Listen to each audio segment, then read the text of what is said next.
반갑습니다. 최근 털보토토 적중 내역입니다. 가족분들의 믿음을 주신 털보의 확실한 수익 보답입니다. 이러한 픽은 가족방에서만 드리고 있으며 털보 VIP 가족방과 최종 조합픽 문의는 하단 고정 댓글로 문의 주시면 됩니다. 수익 보신 가족 여러분 진심으로 축하드립니다. 10월 13일 오전 4시에 시작하는 레버쿠젠 대 포르투와 동시간대 시작하는 바르셀로나 대 인터밀란 두 경기 분석 준비했습니다. 레버쿠젠과 포르투의 전력 분석 먼저 시작해보겠습니다. 레버쿠젠은 1승 0무 1패로 승점 3점을 확보했고 순위는 2위에 위치해 있습니다. 포르투의 성적은 0승 0무 2패로 승점 0점인 상황이며 순위는 4위에 위치해 있습니다. 레버쿠젠의 득실점으로는 2득점에 1실점을 기록 중이고 평균 경기당 득점력은 1골 정도가 되겠습니다. 경기당 실점으로는 무실점에서 1골 정도가 되겠습니다. 레버쿠젠은 슈팅에 비해 유효슛이 좋은 편이며 점유율 또한 높은 편이지만 오프사이드에 계속 걸리면서 득점 찬스를 놓치게 되었습니다. 레버쿠젠은 최근 5경기 중 2승 1무 2패의 상태이며 무난한 성적을 이루고 있습니다. 지난 샬케와의 경기에서 전반 2대0으로 경기 주도권을 가져갔고 후반 쐐기골을 넣으며 최종 스코어 4대0으로 승리를 따냈습니다. 포르투의 득실점으로는 1득점에 6실점을 기록했고 평균 득점은 무득점에서 1골 정도가 되겠습니다. 현재 실점은 3골 정도로 많은 실점을 허용하고 있습니다. 경기에서 볼은 많이 잡는 편이지만 수비 실책도 어느 정도 있는 편입니다. 양팀 맞대결로는 총 4경기가 진행되었고 레버쿠젠이 2승을 가져갔으며 포르투가 1경기 승을 가져갔고 남은 4경기는 무승부를 기록했습니다. 레버쿠젠과 포르투의 포메이션 한번 살펴보겠습니다. 레버쿠젠은 4-2-3-1 포메이션을 사용할 것으로 보이고 4-2-3-1 포메이션은 최전방 공격수가 고립되는 상황을 역으로 이용하여 이선의 공격진을 침투시키거나 공격적인 중앙 미드필더를 활용해 공간을 끊임없이 만들어낼 수 있습니다. 윙백까지 공격에 가담하게 되면 측면 공격과 중앙 공격 모두 강력하게 이루어져 상대로 하여금 오로지 수비에만 전념하도록 압박할 수 있기도 합니다. 선수들을 더욱 폼나게 배치함으로써 볼 점유율을 높여 다양한 공격 루트를 만들 수 있고 공격형 미드필더의 패스 능력과 순간 침투 능력이 상대를 움츠러들게 만듭니다. 단점으로는 측면 공격 시 윙백과 윙어의 공격 가담으로 한쪽의 라인이 역습에 쉽게 노출되며 플레이메이커나 스트라이커의 공간 침투가 어려워지면서 득점 찬스를 만들기 어렵다는 점이 있습니다. 포르투는 4-4-2 포메이션을 사용할 것으로 보이며 4-4-2는 공격과 수비 전환이 빠르며 어느 한쪽에 치우치지 않는 가장 이상적인 포메이션이라 볼 수 있습니다. 4-4-2에서 4-2-2로 변형될 수도 있으며 만약 중앙 공격로가 좀처럼 잘 풀리지 않을 때 변형되어 사용될 것이고 윙백을 이용한 측면 공략이 쉬워지기도 합니다. 역습 시 상대는 중앙으로 침투할 확률이 높으며 롱패스가 사전에 차단되거나 계속 실패한다면 다른 형태의 공격을 풀어나가야 할 것으로 보입니다. 홈팀인 레버쿠젠은 직전 리그 샬케 상대로 4대0 홈승리를 기록하며 공식전 2연패를 이어가고 있습니다. 감독 교체 후 첫 경기에서 완전히 달라진 모습을 보여줬고 무엇보다 이선과 측면에서 상대를 지배했다는 점이 놀라운 부분이라 볼 수 있습니다. 최전방의 공격 마무리가 나오지 못했어도 측면에서 많은 공격 기회를 창출했기에 걱정이 없어 보이기도 합니다. 원정팀인 포르투는 직전 리그 포르티모넨세의 상대로 2대0으로 이제 원정 승리를 기록하며 공식전 3연승을 이어가고 있습니다. 직전 경기에서 상대가 알아서 무너진 덕분에 승리를 거뒀습니다. 상대의 측면 라인이 완전히 붕괴되면서 자신감을 가져갔던 경기입니다. 다만 최전방 공격 자원들의 컨디션 난조가 엿보였습니다.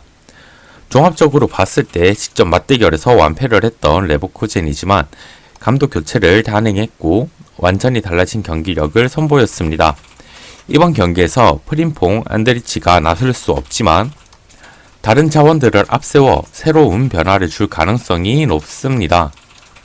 포르투의 걱정은 최근 큰 경기에서 좋은 수비력을 보여주는 페페가 부상으로 출전할 수 없어 수비가 상당히 불안해질 수 있습니다. 따라서 레버쿠젠의 승과 오버를 추천드립니다.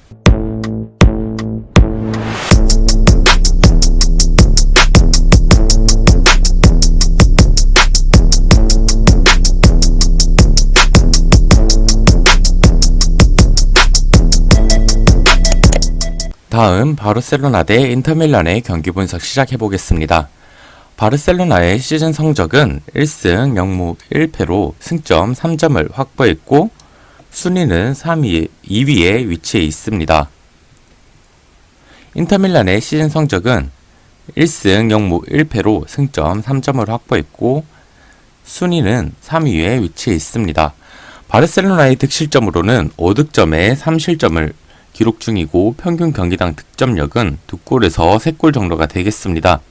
경기당 실점은 1골 정도가 되겠으며 점유율 퍼센티지가 60%대로 강팀의 모습을 보여주고 있지만 현재 최근 경기에서 많은 득점을 내주지는 않았습니다.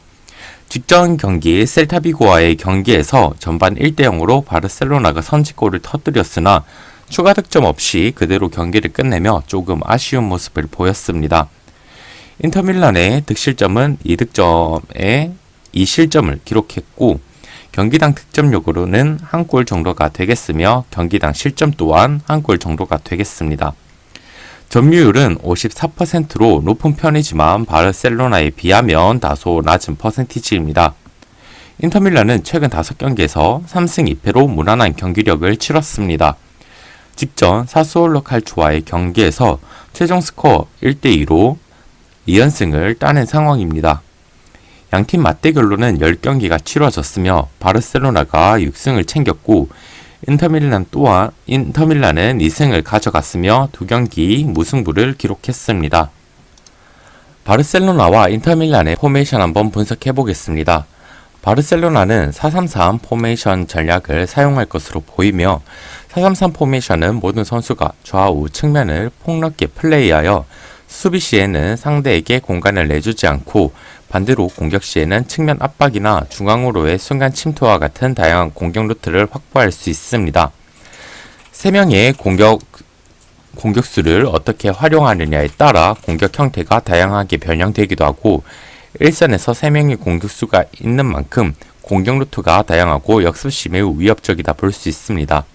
또 공격적인 전술인 만큼 상대 수비 라인도 뒤로 밀려 중거리 찬스가 자주 나타납니다. 단점으로는 공격수와 미드필더의 체력적인 소모가 심해 후반부에는 공격이 단조로워질 수 있고 측면 공격에 집중된 만큼 측면 역습에 취약한 면이 있습니다.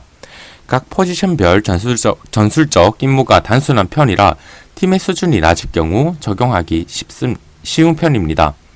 단점으로는 3-2평 공격 전술에 취약하고 수비에 한 명을 더 쓰는 만큼 미드필더나 포워드로 들어갈 카드 한 장을 버린다는 점이 있습니다. 그리고 피치 전체의 압박에 불리하다 볼 수 있습니다. 인터밀란은 3-5-2 포메이션을 사용할 것으로 보이고 3-5-2 포메이션의 장점으로는 3백과 더블 볼란치의 수비로 중앙 수비가 단단해지고 미드필더에 2-3명이 참여함으로써 미들 싸움에서 최소한 비슷한 수준을 내줍니다.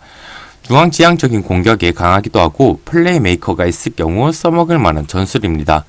수비수들의 전술 이해 능력이 떨어지더라도 수비수 간 호흡을 맞추기 쉬운 편이기도 합니다. 바르셀로나는 1승 2패를 기록하며 조별에선 3위입니다. 직전 인터밀란과의 경기에서 패하며 위기에 몰리게 되었습니다. 바르셀로나로서는 이번 홈 경기는 반드시 잡아내야 하는 상황입니다.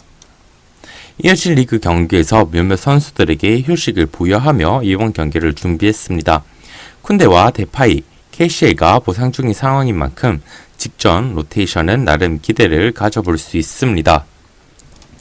레반도프스키의 활약이 안정적이기에 홈 경기를 치르는 이 점은 충분히 강점이 될 것으로 보입니다.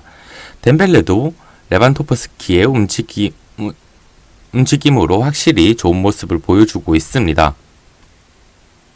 인터밀란을 상대로 챔피언스리그에서 강했고 홈 경기에서 강했다는 점도 기대 요소입니다. 센터백인 가르시아가 살아나며 수비적으로 안정적인 흐름을 보이고 있기에 좌우 풀백들만 좋은 모습을 보인다면 안정적인 흐름이 될 것으로 보입니다. 인터밀란은 2승 1패를 기록하며 조별예선 2위입니다. 직전 바르셀로나와의 경기에서 승리를 거두며 한숨 돌린 상황입니다. 이번 경기에서 승리를 거둔다면 인터밀란으로서는 16강 진출에 상당히 유리한 고지를 점령할 수 있습니다. 리그 경기에서도 승리를 거두며 2연패 이후 2연승으로 상승세를 보인 부분은 기대를 가져볼 수 있는 부분입니다. 하지만 이번 시즌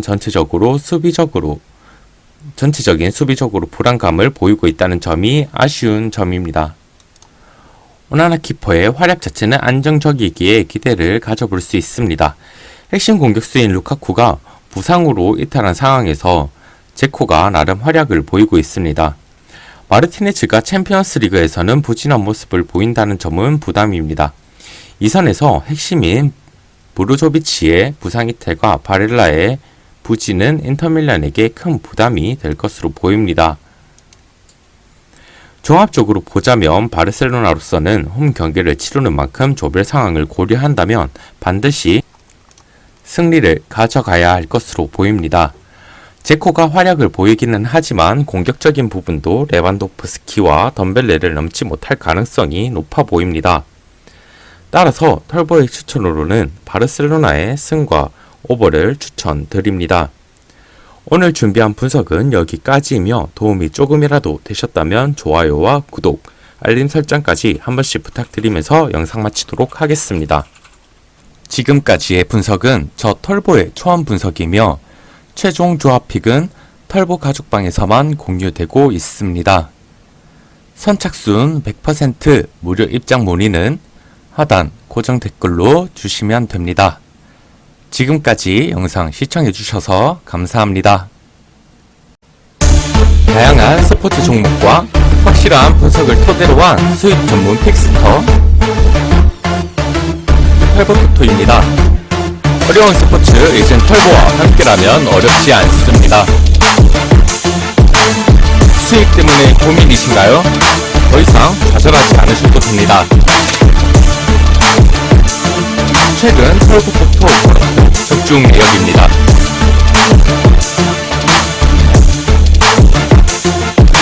털보토토 VIP 가죽방입니다. 100% 금전적 요구 없으며 무료 입장입니다. 털보와 함께 하신다면 수익 하나만큼은 다른 누구보다 자신 있습니다. 수익이 정말 간절하신 분들 저 털보가 도와드리겠습니다. 하단 고정 링크로 문의 주시면 여러분들이 상상하시는 금액 만들어 드리겠습니다.